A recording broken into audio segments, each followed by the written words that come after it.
Hello everyone, I really like Yuragi so no Yuuna-san, or however you pronounce that. I have the title on the screen to know what I'm talking about. Anyhow, this anime made its debut a few months ago, and now that the summer anime season is pretty much ending, I've decided that there is no better time to give you my brief opinion regarding this new entry in the amazing, regressive world of ecchi harem genre.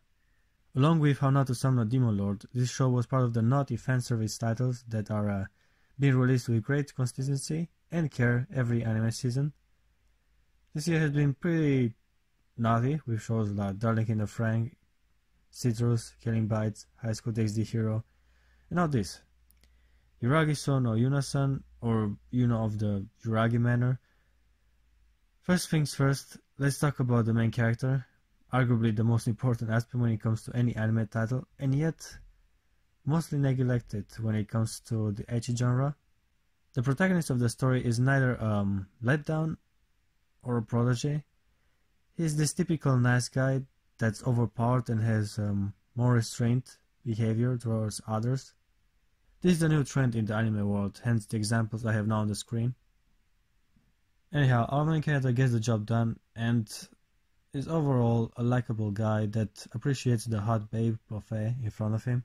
Speaking of which, let me tackle the main attraction of this kind of anime, and by that I mean the harem. This time we have a nice collection of beautiful girls that come, as usual, in every shape and size.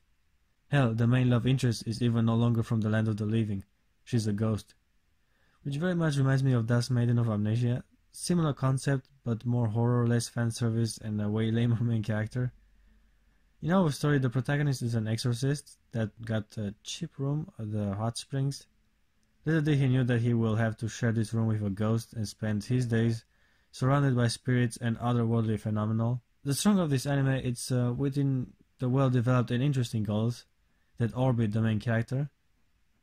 We have an overly busty ogre chick that is a manga artist.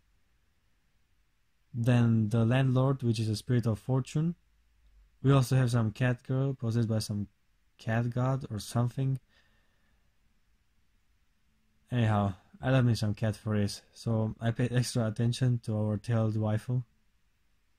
Then we have some somewhat more normal characters, like this tsundere ninja girl with insane skills and body.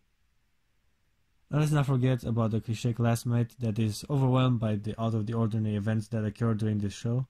As I said before, the girls are well developed, they'll have their distinct personalities and designated screen time. Every chick gets at least an episode to shine and better present herself. The anime also found a way to balance action, comedy and character development quite skillfully. You actually get the feeling that people are growing and learning as the story progresses. Anyhow, enough rambling, this anime is pretty solid. It's not really action-packed, but it has heart and intriguing concepts to keep you engaged till the end. If you haven't tried this one, I would really recommend it. It is my favorite title of this summer anime.